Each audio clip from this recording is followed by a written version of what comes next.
বন্ধু রাষ্ট্র হইলে বেড়া দেবে কেন? দরজা জানলা তো খুলে দেবার কথা ছিল। কোনো কোনো এলাকাতে কাটা তারের ভিতরে ইলেকট্রিসিটি দেয়া আছে।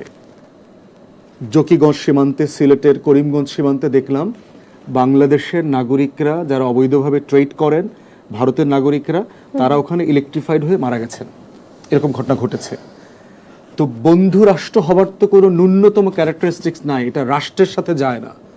রাষ্ট্রের প্রধানতম শত্রু হচ্ছে তার প্রতিবেশী। তার মানে আপনার কথা মতো ভারত আমাদের শত্রু, কিন্তু তাদের সাথে আমাদের ব্যবসায়িক সব চুক্তিগুলো সম্পর্ক ঠিকঠাক থাকবে, থাকবে, সব সম্পর্ক থাকতে কিন্তু হবে, আমরা মেনে চলবো যে ভারত আমাদের শত্রু। সে আমার আপনি এটাই বলতে চাচ্ছেন? সচেতনভাবে মাথায় রাখতে হবে সে আমার শত্রু, সে যে কোনো সময় আমার ক্ষতি করতে পারে, এটা জেনে বুঝে তার সাথে আমি সব সম্পর্ক মেনটেন করব। ঠিক আছে, এখন একটু ভিন্ন আলোচনা করতে চাচ্ছি যে চারদিকে উত্তাল একটা বিষয় নিয়ে আপনি এটা নিয়ে ইতিমধ্যেই কথা বলেছেন, কিন্তু আমি একটু ক্লিয়ার হতে চাচ্ছি যে মোস্তফা সরোয়ার ফারুকী এবং আরেকজন যিনি বশির উদ্দিন, তাদের উপদেষ্টা হওয়াকে কেন্দ্র করে কিন্তু একটা অস্থিরতা দেখা যাচ্ছে এবং আপনি এটা নিয়ে কথা বলেছেন।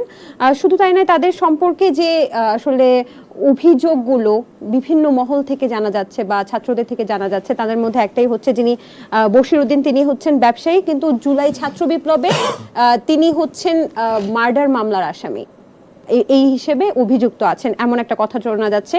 এবং আরেকটা ব্যাপার যে ওনার যিনি ভাই শেখ আফিল উদ্দিন, তিনি হচ্ছেন আওয়ামী লীগের সাবেক এমপি, এমনটাও কথা হচ্ছে। ফারুকীর বিরুদ্ধে, মোস্তফা সরোয়ার ফারুকী মহামান্য উপদেষ্টা বর্তমানে, তার বিরুদ্ধে যে সব অভিযোগ তুলছে মানুষ, সেই ব্যাপারটাও একটু কথা বলছি যে তিনি বঙ্গবন্ধু পরিবারের বিভিন্ন চরিত্র পর্ট্রে করেছেন। শুধু তাই নয়, তার পরিবারের একজন বঙ্গবন্ধুর মুজিব সিনেমায় অভিনয় করেছেন।